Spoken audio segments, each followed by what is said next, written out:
India کے شہر آگرہ میں مغل امپائر کے آرکیٹیکٹس کا ایک ایسا شاہکار موجود ہے جس کو آج پوری دنیا تاج محل کے نام سے پہچانتی ہے۔ 42 ایکڑ پر پیرا دور سے ہی چمکتا ہوا یہ مقبرہ جہاں اپنے اندر خوبصورتی کے باغیچے کو سجائے ہوئے ہے، وہی اس کے اوپر غم اور اداسی کے کئی بادل ابھی تک منڈلا رہے ہیں۔ سنو ٹی وی کی ویڈیوز میں ایک بار پھر سے خوش آمدید ناظرین۔ لگ بھگ 400 سال پہلے بنائی جانے والی یہ خوبصورت بلڈنگ جہاں اپنے دور کی سب سے بڑی اور سب سے شاندار بلڈنگ ہوا کرتی تھی، وہی آج اس دنیا کا 7واں عجوبہ بھی مانا جاتا ہے۔ اس عالی شان سٹرکچر کو بنانے میں 20,000 مزدوروں نے دن رات خون پسینہ بہایا، اور وہ بھی 1 یا 2 سالوں تک نہیں بلکہ پورے 22 سالوں تک۔ اگر آج کے دور میں اس کی قیمت کا اندازہ لگایا جائے تو سنگ مرمر کا یہ انمول مقبرہ حیرت انگیز طور پہ $1 ملین یعنی 7,500 کروڑ روپیوں سے بھی زیادہ مہنگا ہے، کیونکہ اس بلڈنگ میں مغل آرکیٹیکٹس نے اپنے ہنر کی کئی ایسی نشانیاں چھوڑی تھی جن کی دنیا کے ٹاپ انجینئرز بھی آج تک تعریف کرتے ہیں۔ اس بلڈنگ کو ایسے ڈیزائن کیا گیا کہ جب مین گیٹ کے پیچھے سے اس کو دیکھا جاتا ہے تو یہ کافی بڑی لگتی ہے، لیکن جیسے ہی مین گیٹ کی طرف بڑھا جاتا ہے تو آٹومیٹکلی اس کا سائز چھوٹا ہوتا جاتا ہے۔ دماغ کو چکرا دینے والی یہ کوئی پہلی ٹرک نہیں تھی جو مغل آرکیٹیکٹس نے استعمال کی ہو۔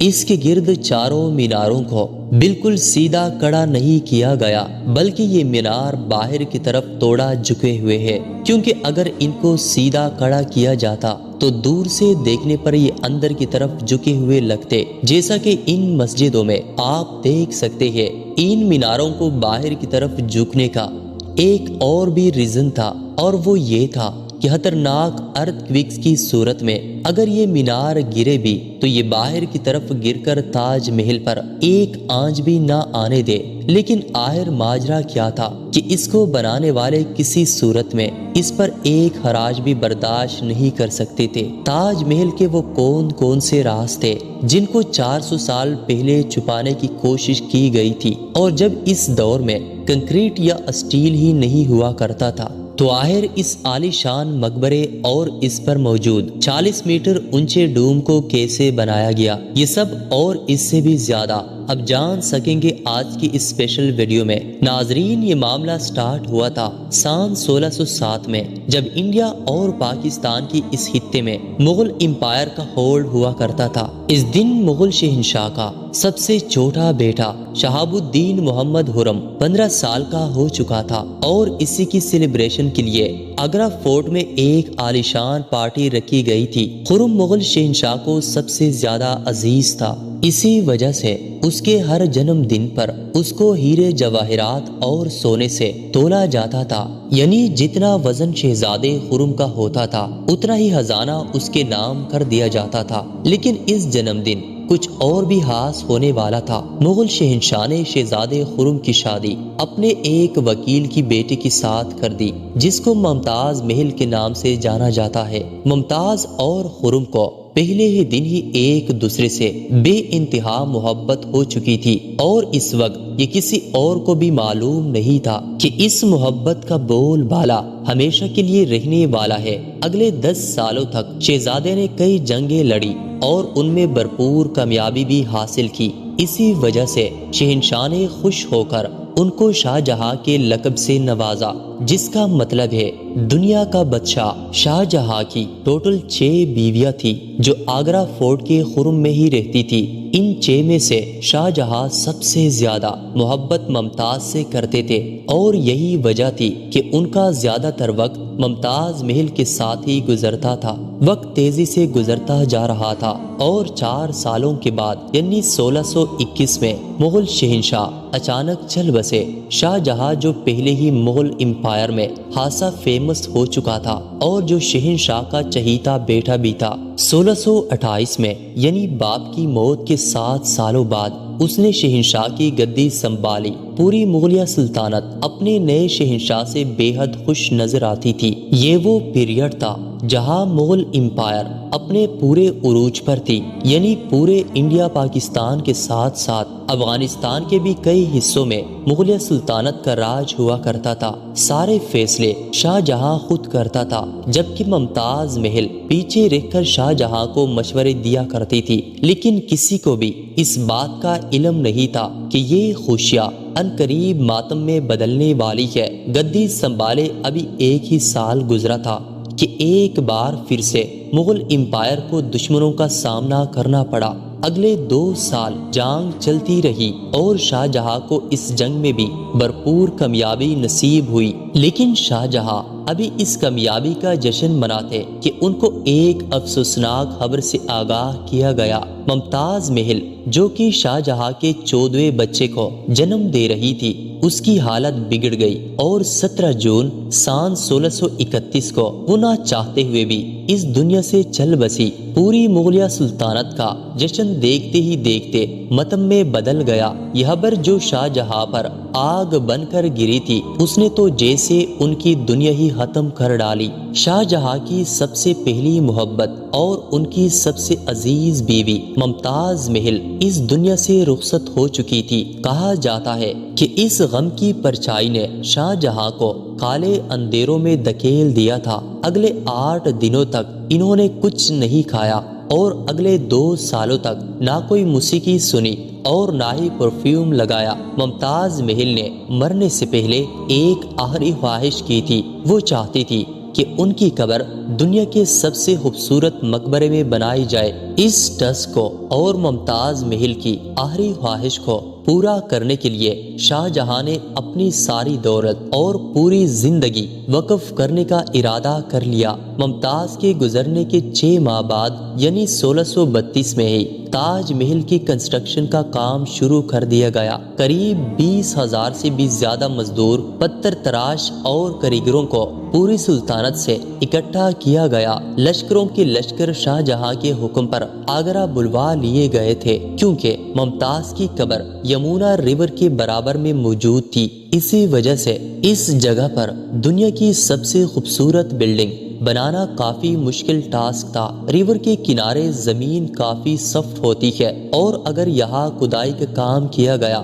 تو پانی کا بہاؤ تاج محل کی فاؤنڈیشن کو بھی نقصان پہنچا سکتا تھا۔ اس مسئلے سے نمٹنے کے لیے مغل انجینئرز نے یہاں سب سے پہلے زمین کے اندر کئی کنویں کھدوانا شروع کیے۔ مزدور یہ کنویں تب تک کھودتے رہتے جب تک خشک زمین نظر نہ آ جاتی تھی۔ ان کنووں کو پتھروں اور گاروں سے بارا گیا اور پھر اس کے اوپر پتھروں کے بڑے بڑے کلمز کھڑے کیے گئے۔ اس سارے کام کو انجام دینے کے لیے مزدوروں کے ساتھ ساتھ ہاتھیوں کی ایک بہت بڑی فوج کو بھی استعمال کیا گیا۔ مغل انجینئرز کی یہ ٹرک کام کر چکی تھی اور اب ایک ایسی مضبوط فاؤنڈیشن تیار تھی جو نرم زمین پر بھی فولاد بن کر کھڑی تھی۔ فاؤنڈیشن کے بعد اب باری تھی ایک ایسے بلڈنگ ڈیزائن کی جو آج سے پہلے کسی نے بھی نہ دیکھا ہو، ایک ایسا ڈیزائن جو پچھلے سارے ریکارڈ توڑ ڈالے۔ تاج محل کے ڈیزائن کا آئیڈیا شاہ جہاں نے اپنے باپ دادا کے مقبروں سے لیا تھا۔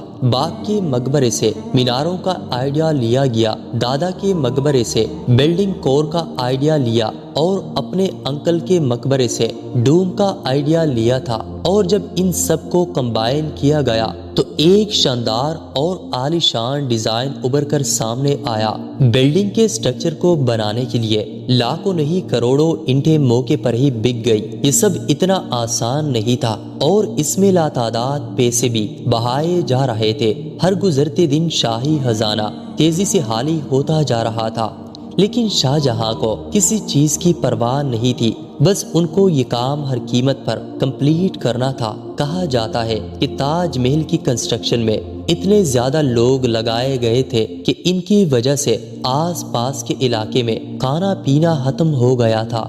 20,000 مزدوروں اور کاریگروں کی ڈیمانڈ پوری کرنے کے لیے شاہ جہاں نے آس پاس کے تمام علاقوں سے اناج آگرہ منگوا لیا تھا۔ کئی سالوں کی محنت کے بعد بلڈنگ کا سٹرکچر کمپلیٹ ہو چکا تھا اور اب باری تھی اس کو سنگ مرمر سے سجانے کی۔ یہ سنگ مرمر آگرہ سے 400 کلومیٹر دور راجستھان سے منگایا جانا تھا، کیونکہ یہاں کا مکرانہ مربل آج تک دنیا کا فائنسٹ مربل مانا جاتا ہے۔ شاہ جہاں نے تاج محل کے لیے پورا مکرانہ مربل ریزرو کر لیا تھا، یعنی جب تک تاج محل کی ڈیمانڈ پوری نہیں ہو پائے گی تب تک کسی کو بھی یہ ماربل خریدنے کی اجازت نہیں تھی۔ 1000 ہاتھیوں کی مدد سے ہزاروں ٹن وزنی ماربل راجستھان سے آگرہ منگایا گیا۔ تاج محل کا یہ خوبصورت ڈوم اتنا بڑا ہے کہ اس کا اندازہ صرف آنکھوں سے دیکھ کر ہی لگایا جا سکتا ہے۔ آج کل اس طرح کے ڈوم بڑی آسانی سے اسٹیل سٹرکچر پر بنائے جا سکتے ہیں، لیکن 400 سال پہلے 40 میٹر اونچے ڈوم کو بنانے میں ان کے پاس صرف پتھروں کا ہی سہارا تھا۔ اس ڈوم کو بنانے میں مغل انجینئرز نے جو اسٹریس کیلکولیشن کی تھی اس کی آج کے انجینئرز بھی بہت تعریف کرتے ہیں۔ تاج محل کی فنشنگ کے لیے اس کو پیٹرا ڈورا یا پرچین کاری سے ڈیکوریٹ کیا جانا تھا۔ پیٹرا ڈورا ایک ایسی کلاکاری کو کہا جاتا ہے جس میں قیمتی پتھروں کو مربل کے اندر تراش کر لگایا جاتا ہے۔ مربل کو بڑی مہارت اور باریکی سے قیمتی پتھر کی شیپ کے حساب سے تراشا جاتا ہے اور پھر اس میں پتھر کو گلو کے ذریعے چپکایا جاتا ہے۔ تاج محل پر استعمال ہونے والی گلو کوئی عام گلو نہیں تھی۔ کافی ریسرچ اور لیبارٹری ٹیسٹ کے بعد معلوم پڑا کہ یہ گلو شیرا لیمن جوس اور سنگ مرمر پاؤڈر کو ملا کر بنائی جاتی تھی۔ وہی سیم گلو آج بھی تاج محل کی رینوویشن کے لیے استعمال کی جاتی ہے۔ تاج محل کی خاص باتوں میں ایک بات یہ بھی ہے کہ یہ دن میں 4 مرتبہ اپنے رنگ بدلتا ہے۔ سورج نکلنے سے پہلے یہ بالکل بلیک شیڈ دیتا ہے، سورج نکلنے کے بعد یہ لائٹ یلو اور پنک شیڈ دیتا ہے، جبکہ دوپہر کے وقت تاج محل کی خوبصورتی کا نیا رخ دیکھنے کو ملتا ہے۔ نیلے آسمان پر جیسے موتی چمک رہا ہو اور سن سیٹ کے وقت یہ پوری بلڈنگ گولڈن کلر کی دکھائی دیتی ہے۔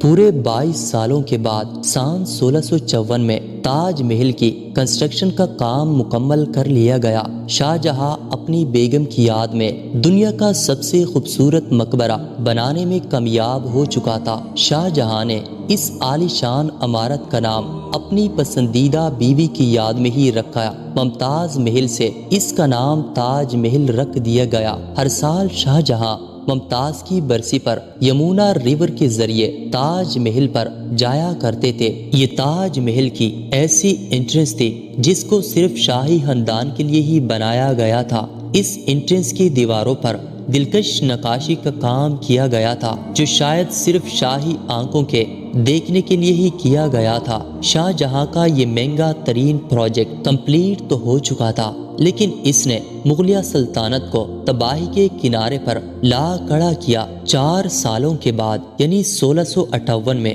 شاہ جہاں اور ممتاز کے اپنے ہی بیٹے نے شاہی تخت الٹ دیا اور خود مغل امپائر کا شہنشاہ بن گیا۔ شاہ جہاں جو پچھلے 30 سالوں سے اس تخت پر راج کر رہے تھے، اس کو قیدی بنا کر آگرہ فورٹ میں ہی بند کر دیا گیا۔ صرف ایک فیسلٹی ایسی تھی جو شاہ جہاں کو دی گئی، اور وہ یہ تھی کہ جس کمرے میں اس کو بند کیا گیا تھا اس کی کھڑکی سے وہ تاج محل کو دیکھ سکتے تھے۔ 8 سال قید میں رہنے کے بعد 74 ایئر کی ایج میں شاہ جہاں بھی اس دنیا کو الوداع کر گئے۔ شاہ جہاں کا اب ممتاز سے دوبارہ ملنے کا وقت آ چکا تھا اور ان کو تاج محل میں ہی دفن کر دیا گیا۔ امید ہے سنو ٹی وی کی یہ ویڈیو بھی آپ لوگ بھرپور لائک اور شیئر کریں گے۔ آپ لوگوں کے پیار بھرے کومنٹس کا بے حد شکریہ۔ ملتے ہیں اگلی شاندار ویڈیو میں۔